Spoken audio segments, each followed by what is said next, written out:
If your B2B business relies too much on referrals, you've probably tried all the quick fixes. The lead gen agency, the SEO freelancer, the Google Ads experiment, and you got burned. After 15 years of working with founder-led B2B companies, I've seen the same pattern. Quick fixes don't work for complex sales. This video is for founder-led B2B companies selling complex solutions who are ready to stop chasing short-term tactics and start building real sustainable pipeline. So let me tell you a pattern that I keep seeing. A company comes to me, they're saying, hey, we have a lot of leads, but nothing's converting. So naturally I ask to see show me the leads. What do I find? I jump into HubSpot. It's a list of email addresses from people who downloaded an ebook or everyone who attended the webinar in the last 12 months. They're called some, probably MQLs. And here's the thing, just because someone attended your webinar doesn't mean they need your service. And, they might have just liked the topic. It might have been a really helpful piece of content. They wanted to learn something from you. They wanted to help their company improve their department. That's just not a lead today. That's old thinking. That's an attendee. That's someone you can build a relationship with. You can connect with them. You can start some conversations. You can build a rapport, but just sorry to say that's not a lead. And a lead is when someone actually raises their hand or shows real signals. They may be on your pricing page or your contact page. They may be really engaging with your content. They may be hiring a role that suggests that they need your help. These are the signals. A checklist download just because your marketing team is running ads to a landing page, that's not a signal. That's really just your marketing team just trying to take credit for something and check a box. In my opinion, that MQL should just be retired in 2026 if it's not already retired from your vocabulary. Here's what happens when you treat everyone as a lead. Sales just has to chase everyone down. No one wants to talk to these cold emails or these aggressive calls. You're really turning the people off who may become buyers later. And meanwhile, marketing just feels like they're doing their job because they're hitting their lead numbers. And then it turns into a back and forth. Is this actual lead from sales? Sales isn't getting in touch with them. This person is ready to buy. And it's just a classic, company kind of rivalry here. And then just the facts are 79% of B2B leads never convert to sales. I'm not talking about they don't convert slowly. They just never convert. Companies are spending hundreds of dollars per lead to generate just one, form completion. And, that's the MQL trap. This lead volume just incentivizes garbage. And once you understand that, everything's going to start to change for you. So what do you do? What do you optimize for instead? And this isn't some gatekeeping secret. You should optimize for engagement. Who's engaging with your ads? Who's engaging with your content? Who's on those high intent pages? Who's on the sales, your pricing page or your contact us page? Who's learning about different things? Way different person came to your blog from a SEO, searching for a specific issue, maybe some kind of inventory management issue, and hit your blog than someone who came to your page, your website directly, or Googled your brand and went to your pricing page. Those are way different. That's one may be a lead here. You also have account signals. Are they hiring? Or if you're a NetSuite managed service, is a company on your website engaging with your ads, and are they hiring a NetSuite admin? Sounds like that might be worth talking to. If they have actual conversations with you, do they have a real need? Are you spending the time to build relationships with people, or are you just sending them sales messages all the time? People will tell you where they're at. They'll give you a little intel in the company, especially if you're talking to multiple people. So for us, when a client shifts from this mentality, they need 20 leads a month so their sales team feels like they're fed or they have activity, to we need 5 opportunities to close 2 deals, get $100,000 in revenue.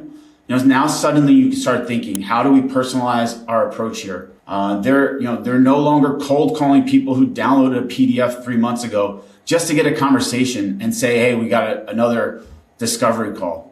Now we're taking time. We work together with them to actually understand what kind of offers can we make to this account that's going to take them from where they are to the outcome that they desire.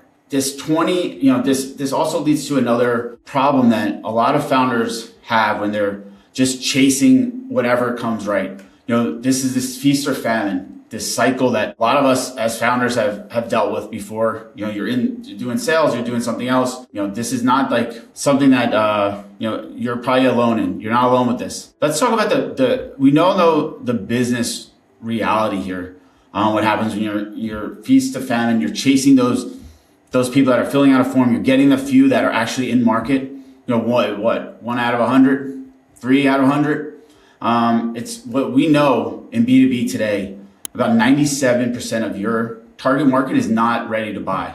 So if you're not focused on that 97%, to help build awareness and create demand in Q1, you're already behind in Q3. You just don't know it yet.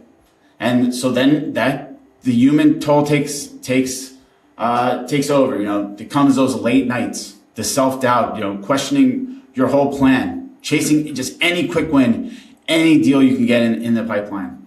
And when that stops coming, you'll just find anything that you can do to keep the lights on. And believe me, the stress trickles down. Your team feels it. Your clients are going to start feeling it. You're not thinking strategically anymore. You're just reacting to whatever comes your way. And, that gets your team. The team starts getting some anxiety. If you're telling them every day, we need leads, we need revenue, they might just jump ship. They need to look for a job because they don't know what's coming. They're not ready to take the chances here. There's not their company. No one, then it keeps them from making strategic moves. Everyone's in survival mode.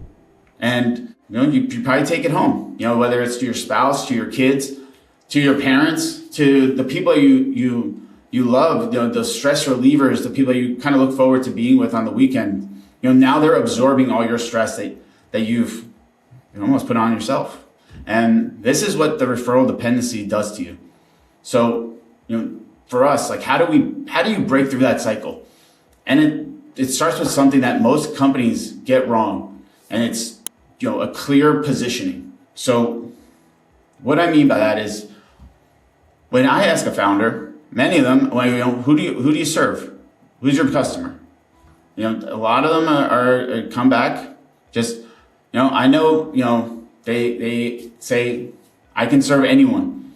And that's just, from then on, exactly what their problem is. If you say you can serve anyone, our product can work for anyone, our service is for anyone, you're serving no one. So let me give you an analogy here. So if I'm going to someone a doctor is going to treat that, I want to treat this hair loss here. Do I go to a doctor that says, yeah, I can specialize in feet, backs, stomach, heart, and I can talk to you about your hair? Or do I want to go to a doctor that says, hey, I work with people who are experiencing this, and this, and I have deep experience, and I can help them, and here's the outcomes that they can expect. No brainer, right? You know the answer. Your buyers think about it the same way. If someone doesn't hear you speaking their language, how can you compete with a specialist who's been an operator in their industry? If they have a depth of experience and with their exact use case, those challenges that say they know exactly where I'm at. The outcomes that they're describing the outcomes that my company wants, that I want as an executive. That's a no-brainer. There's enough business for a small company, and just to own their own segment. If this is what happens a lot of times. You think you're boxing yourself in, but when you look at the whole target market for your product or service, you can easily get into the high six figures, maybe high seven. And if you go deep instead of wide, you can start building that reliable pipeline. And then I'm saying you take it to the next step. You keep growing and growing. So here's an example, and this could be any one of you, but we work with a number of ERP consultants. One of them was doing about 3.5 million in revenue. They had this classic referral dependent situation that I talk about in all my videos. And when we asked, who do you serve? They gave a list of about 10 industries, anything from nonprofit to distribution to e-commerce to health to food and beverage, and they're, basically the website just said, like, we help growing businesses with ERP implementation. Everybody says that. There could be any business. So the problem is, if a manufacturing company with $100 million in revenue is coming to you, is looking for a team, now you're competing against consultants who are saying, like, we only do manufacturing in this revenue size, these amount, this, we know your challenges, we know how to implement it, and we know how to go live in time. Consultants, that can walk into a plant and immediately speak the language, any shop floor integration, inventory management, a generic consultant like the one we started working with, you can't compete on that depth. So you got to just do the uncomfortable work here. And what we did is we pulled their last 20 deals, and the pattern became pretty clear pretty quick. Their best clients, their highest margin, the fastest closed, and the ones that they retained the longest were all food and beverage, manufacturing and food and beverage manufacturers. They did 9 out of the last 20. 6 months later, we're able to narrow everything. Their new positioning for food and beverage manufacturers in the right revenue size, and being able to highlight the stories of success and outcomes that were similar, that these companies need when they're moving to an ERP from, say, QuickBooks. The result for our client is their pipeline, the number of deals was smaller, and that means less chasing these random deals. But the big numbers here, the close rate went from 22 to 41%. Their average deal size was up 35%. Their sales cycle dropped. It went from 9 months on average to about 4.5 months as we started working with them over the next few years.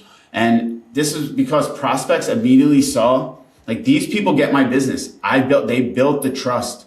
So when they came in the pipeline, when they spoke with our client, it's like they knew that they could work with them. And the efficiency here isn't unusual. Like, companies that with defined ICPs get a 68% higher win rates.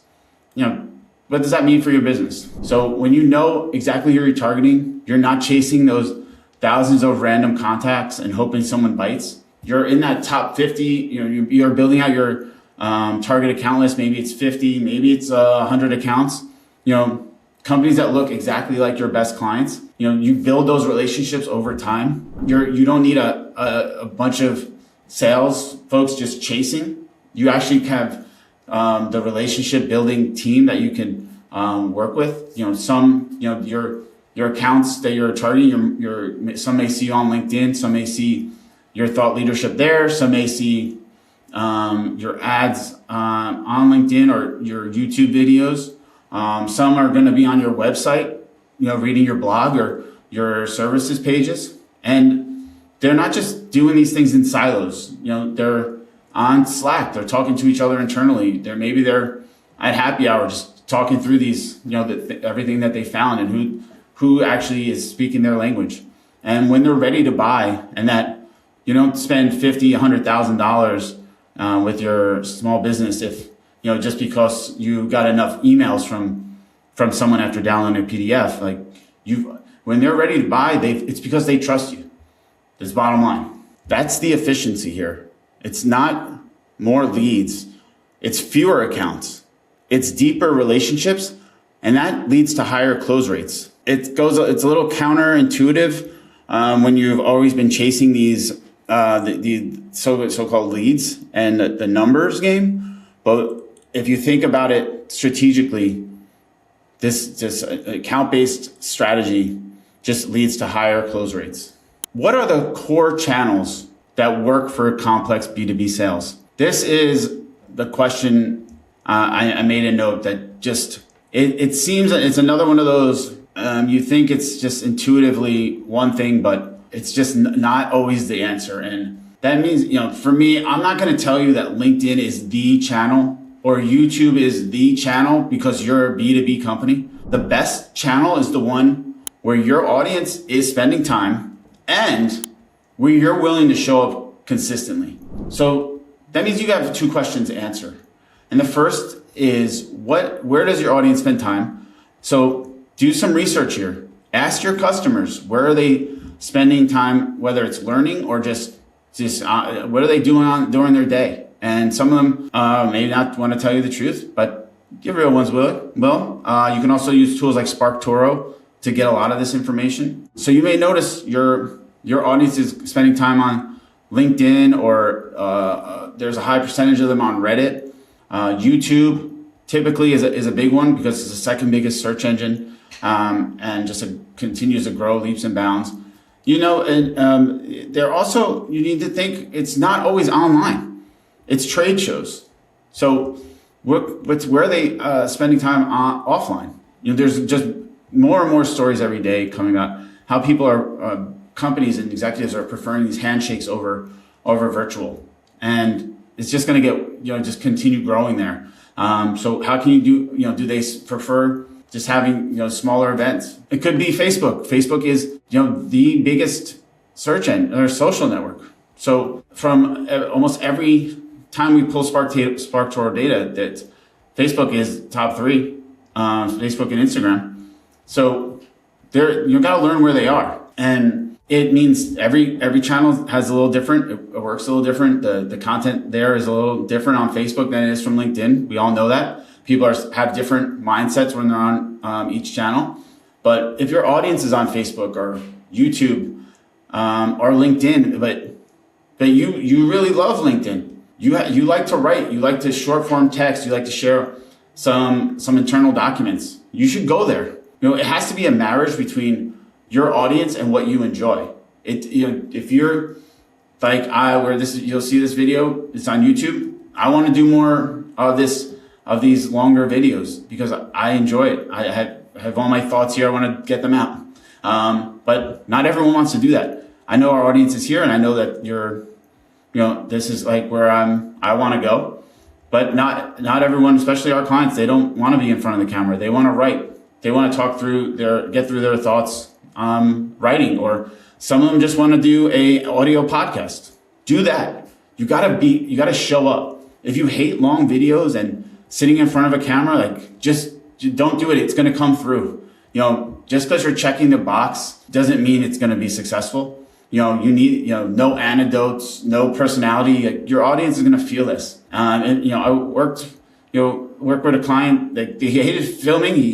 Even when we did it for him, he dreaded those days that we needed to create some content and get him to hop on Riverside.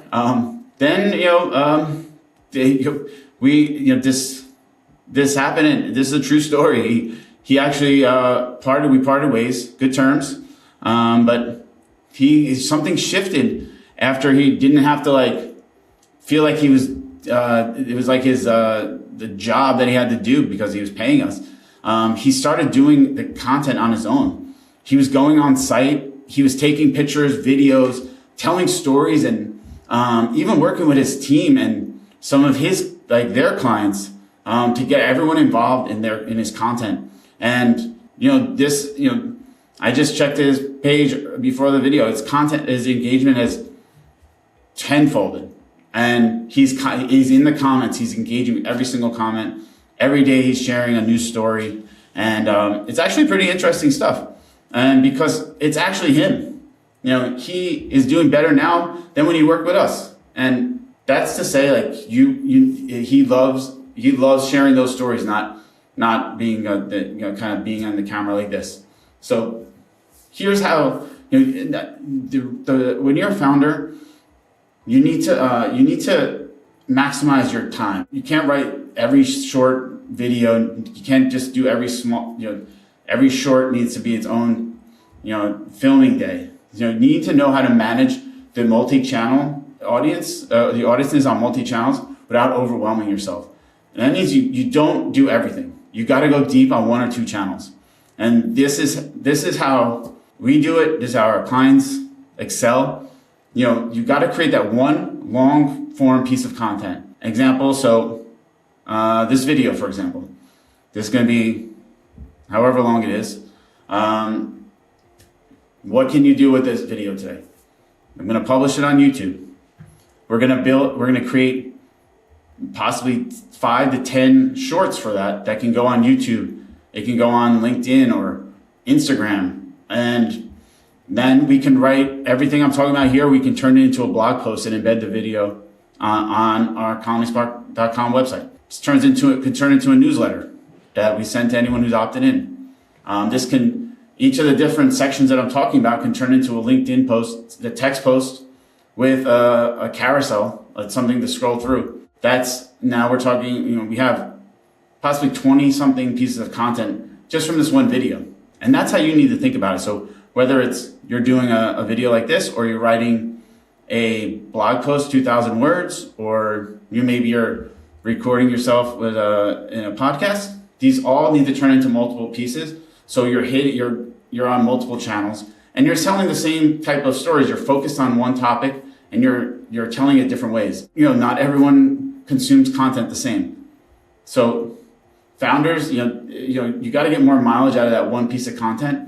And, going deep means more than just posting. So we talked about the repurposing framework you can use, but what works now and what works always is going to be putting the social back into social media. And that means commenting, it means joining conversations that are happening, can be responding in subreddits that your audience is on, and it's starting this discussion. So who are you targeting today that is contributing to on LinkedIn? How can you comment and add value? What thought leaders in your industry are there that you can comment on and have conversations with other people? You can get more impressions from and reach from people inside of your industry in comments today than if you just post on for example, LinkedIn every day. You need to, the real gold is the conversations, the commenting. It's not the one-way broadcasting. But none of this works without the one thing most founders resist in the short term. It's consistency. Everything we're talking about, positioning, channels, consistency, it all starts with that message. If your messaging doesn't resonate, none of the rest matters. That's why we offer a free messaging revenue audit on our website. So you go to colonyspark.com, fill out the form, and I'll personally review your current messaging and I'll send you back a breakdown, what's working, what's not, and exactly how to fix it. No pitch, no obligation, just actionable feedback you can use immediately. Check out the link in the description, colonyspark.com. Consistent execution, and how does it compound? And what does it actually look like here? And it's honestly, it's nothing flashy. It's pretty boring. It's a routine. It's understanding, what you need to do daily and weekly, consistently being there to add value. And it's not just posting, it's having conversations. It's seeing what people are saying back to you, and replying and continue having discussions. Sometimes that turns into DMs. It's really kind of gathering all of this and being able to show up daily. If you're, say you're targeting someone is a CFO and you're consistently, they're sharing content, you're consistently adding some value to those comments. And I'm not talking about great post or something small like that. They're going to come to your profile. All of the other CFOs in their network, they're going to probably see your value. They're going to show up on your profile. They're going to start reading about you. You're going to see them. You're going to be able to connect with them. That's how these relationships start online. And here's why this matters. Content marketing ROI, it follows a J curve. At probably like 6 months, you're just breaking even. But if you stay at it day after day, after 12 months, you could be seeing up to 300% return on investment here. After 2 years, the number goes up to 700. And then 3 years, if you can stick in the game for 36 months, you can see up to 1,100% return. I'm not discounting the ads part of your strategy here. Ads are important. Thought leader ads on LinkedIn, extremely valuable, a ton of value there. Running ads and building ads into your go-to-market and is valuable, no doubt about it. But it's a lot of the best ads start from content, and it starts from adding value. So you gotta know what channel you're on, how to do the right ads at the right time. So Google ads, typically those are more bottom of the funnel, high intent. You're capturing demand that's already existing. LinkedIn or Reddit or other social, you're there to create demand. You're building awareness. There's different purposes. So the mistake that many marketers or founders do here is you're measuring the wrong thing for the wrong ads. So Google ads, you got to measure conversions for sure, and you're targeting those high intent keywords. But LinkedIn, you're doing more awareness. If you're measuring those click to conversion, if you're measuring the clicks instead of just views and engagement on LinkedIn, you're probably using the wrong yardstick. So where you need to think about, and where this content, ads, emails, everything kind of comes into play, is not thinking about the cost per channel to many leads that you're getting. It's the metric is customer acquisition costs. Start there. We're taking leads out of the equation. And how much does it cost to acquire one customer? How much does it cost to acquire a qualified opportunity? That's what matters. So, this is how your content, the ads flow into content or connect with the content, your website, your SEO, your entire go-to-market really is one piece that needs to be judged together rather than just each individual initiative. So, the companies with longer sales cycles, they have the multiple touch points, and it could work as someone sees a LinkedIn ad, watches your YouTube video, then goes and follows your profile on LinkedIn. Then they may read your newsletter. They may go visit your website 3 times. They may see your comments on a thought leader's post.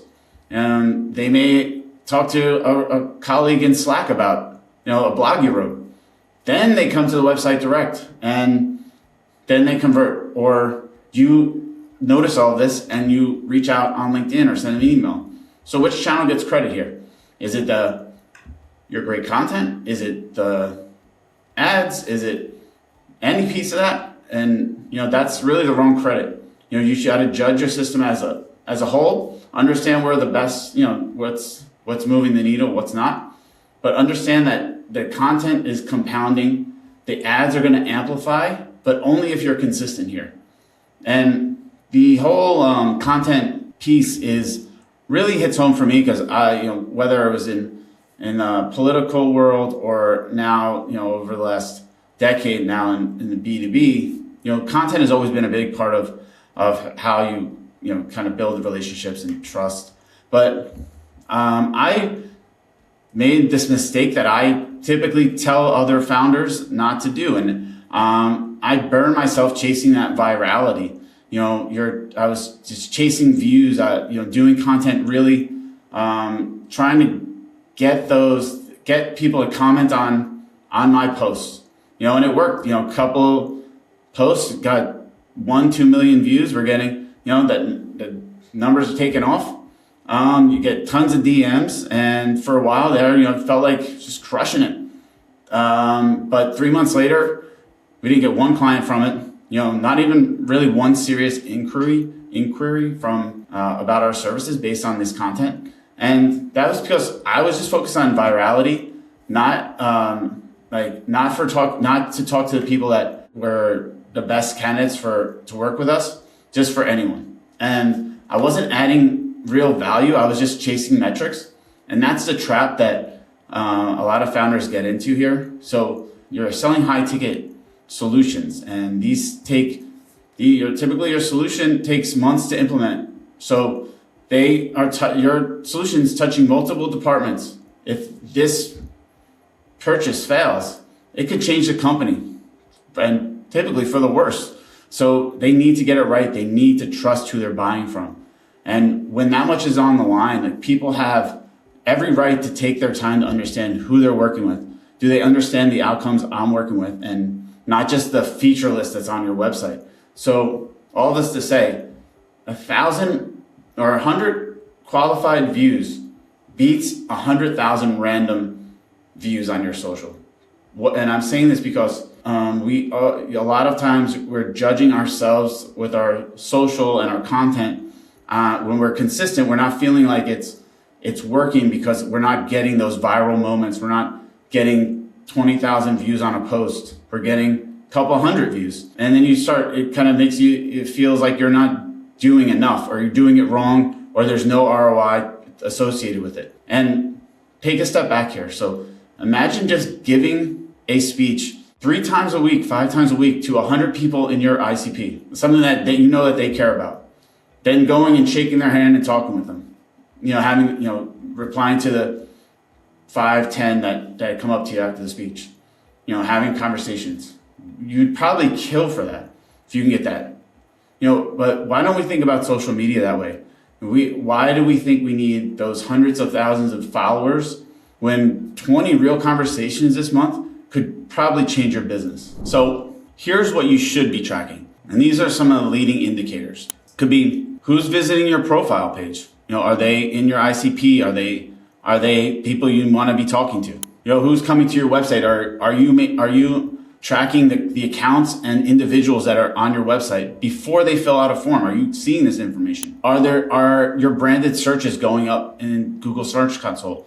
That means when you look in Google Search Console, are searches just of your brand name, are you seeing them go up every month? These are signals that people are thinking about you. They saw your YouTube video, they followed your LinkedIn, they went to your website, they possibly bookmarked it or sent your blog or video to a colleague in Slack. They talked about it when they were at a trade show with someone. They saw you, possibly they saw you as a guest on a podcast that they watched. So none of this is directly trackable. And if you're not confident in your strategy and ready to commit to the long term, you're going to miss these opportunities because you're only focused on these vanity numbers of high virality in your content. So what happens? And if you made it this far, you may have been in one of these situations. You may have been burned before. So what if you tried this and it didn't work? So there's a lot of founder-led companies that are skeptical of marketing, and you're probably watching this and thinking, I've tried this already, and we worked with a lead gen agency. They promised us 100 leads a month or 20,000 outbound messages a month. Or you work with an SEO agency, and they said they were going to drive traffic from ChatGPT to your services page, or your freelancer on Google Ads, promise you some leads, and it really wind up just sending you traffic to like a checklist. And so I get it. You spent money, you spent a lot of your time, and you've probably been burned. So maybe you're feeling like nothing is working for your business unless you're the one involved.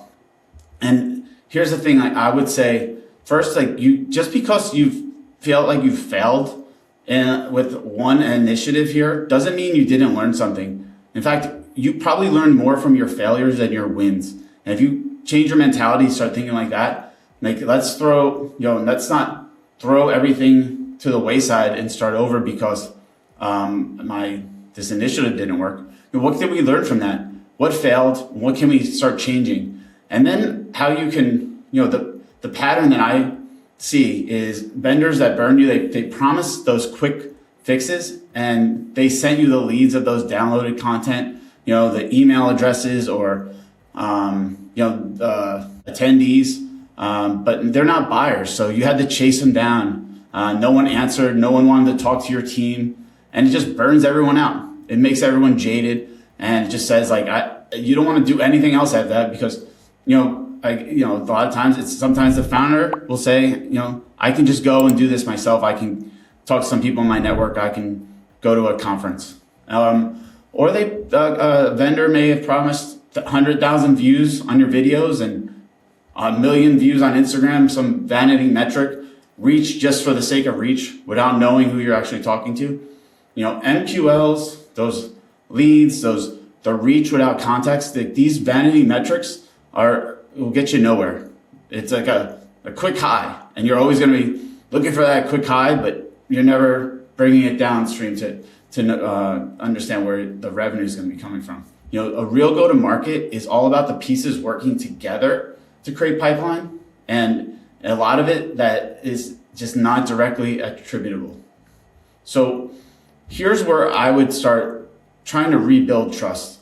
And the quick wins, if there is any, is really starts with messaging and the positioning. So what separates you from all your competitors? It's the way you talk about yourself. And there are, could be thousands of MSPs in this world. Thousands, any product you have, any service you're offering, you're not the only one. And if you think you're the only one today, there's going to be 20 tomorrow. There's thousands of competitors, but you can be the one that messages better than anyone, that actually speaks to your ICP. And decision makers don't want to hear every single feature you have. They are looking for the outcomes that you're going to bring for them. Will this enhance my bottom line? Does this make my team more efficient?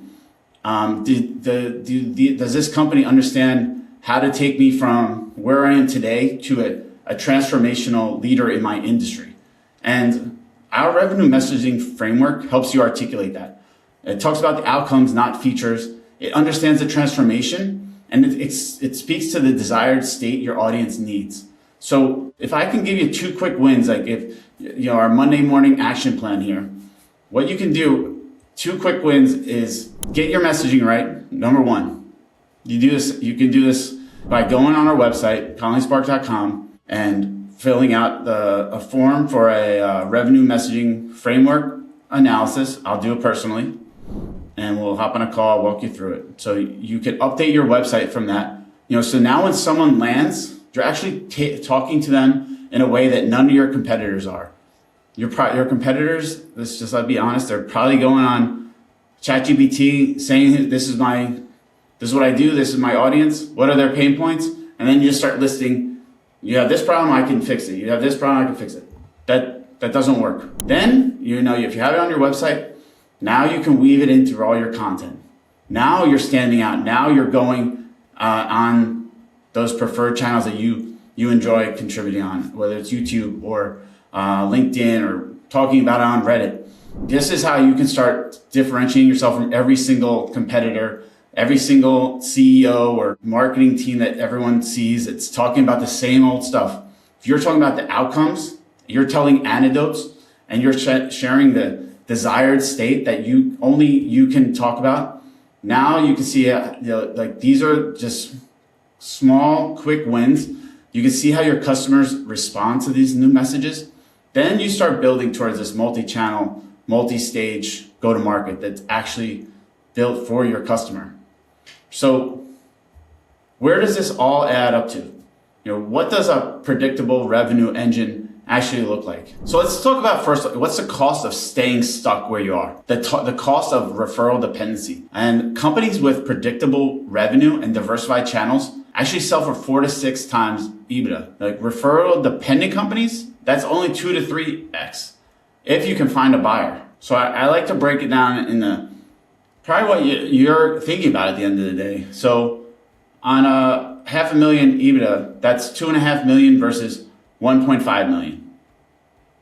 Think about that. You're going to be leaving $1.25 million on the table if you don't have the predictable revenue. So even forget about the exit. What about right now? If you could forecast 12 months instead of 60 days, you could hire strategically instead of reactively. You could invest in R&D and expand to new markets. You can take a real vacation with your family, the one where you're not checking your email every couple hours. And this is what you're trading for the comfort of referrals.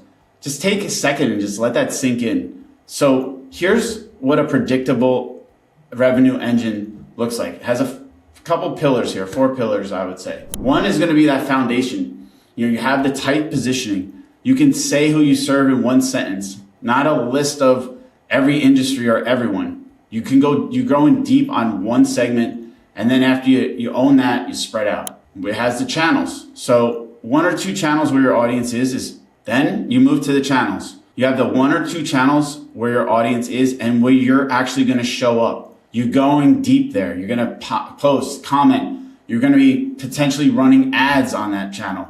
You're going to be having conversations. And then you're going to repurpose those long form pieces. And then you can put that content on all the other channels that make sense. You're going to have the execution pillar. And that means consistency. Could be a boring routine, but it's daily and it's weekly. It's tracking those leading indicators. Who's visiting your profile, who's visiting your website, who's engaging with your content, those branded searches I mentioned. Trust your strategy for 6, 12 months. You can refine the pieces, but trust and commit. And then your messaging wraps around every piece of this. It's outcomes over features. It's the transformation over pain points. And it's speaking to the desired state your buyers are trying to reach. So I'm going to give a prediction here right now. I want to tell you where I think, what's going to separate companies that thrive in 2026, 2027, and 2028. It's going to be the messaging and storytelling. The ones that can thrive can talk about the anecdotes about their customers. They have humility about their failures. They can give you a little inside look about how they think. They actually want to help people with their outcomes, not just brag about challenges. The ones that are going to struggle in this new economy where basically you have a level playing field of, kind of the actions you can take. They're going to be hiding behind this over polished AI generated content. They're going to be super reliant on having the AI create. They're telling the stories that only they can tell. And then if you don't see it already, everything's just getting recycled and recycled. You got to stand out. And it doesn't, it's going to be, really the personality that's going to start winning the day. And think, whether you want to know it or not today, no one has what you have. You may think you're just you don't have anything new to offer, but you have the stories. You have, the story where you failed, or the story where you helped the client come back from an issue or a challenge. It doesn't have to be the superstar story every time. You need to have real stories. And if you can find a way to weave that into messaging that speaks to outcomes and transformation, you're going to stand out. Authenticity is going to rule. And it's just authenticity with clarity. That's your differentiator. So what do? Continue on this Monday morning action segment that we talked about. So here's what I would do if you're watching this video and you're trying to get ready for, just want to move to the more consistent and revenue engine. So first, you just got to get your messaging and positioning right. Everything flows through that. If you go to our website, collinspark.com, do a whole audit for your website messaging to kind of give you a jump start on where you need to be. Fill it out the form. I'll personally do the analysis myself, and we can hop on a call and we'll help you weave it through all your website and through your marketing. Now, if when you understand, the second part is you understand where your audience is, and you got to understand, commit to yourself. Where are you willing to spend time? Will you find, where are you going to create regular, unique content, original content, not just, typical, have prompts and just writing nonsense. Where will you comment? Where are you going to communicate? Where are you going to start conversations and join the conversations that are happening in your industry about the topics people care about? Pick that channel or 2 channels. Then just start. Not everything needs to be perfect. People care less about the highly produced videos and care more about the authenticity. Just none of this, what I'm saying today, is costing you anything more than what you're paying today. It's cost zero. This is going to help you learn what people are talking about, who the players are, and who you need to talk to. It's going to start real one-to-one conversations. You'll get opportunities on the board from just doing this. Then you can grow from there. Do you start running ads, or how do you start scaling this up? How do you start building in a feedback loop so you can understand what people are talking about, so you can quickly give your perspective and start surfacing issues earlier so you can take the lead on it, or give your view and actually have people talking about your view instead of trying to react everywhere. The long-term pipeline comes from executing in the short term. You got to win day by day. And we had a saying when I would work on political campaigns: if you win more days than you lose, you'll win the election. You're not going to win every day, but if you win more than you lose, you're going to win. And think about how you can win every day. What can you bring to the table every day? What kind of routine can you build for yourself? So you can have a long-term commitment to the way that you're communicating with your buyers. This is on social. This is in the communities where they are, offline as well. How can you tell your stories? Have a little humility, and actually have like a back and forth conversation. So you're not just broadcasting. Everything's going to start flowing from there. Moving from unpredictable revenue to a predictable revenue engine requires more than just tactics. It needs a solid strategy. But what happens when you try to scale your marketing and still feel busy without real results? In the next video, I'll walk you through the common mistakes companies make when they're trying to scale their marketing, and why execution alone can't unlock the next stage of growth. Click here to watch it now.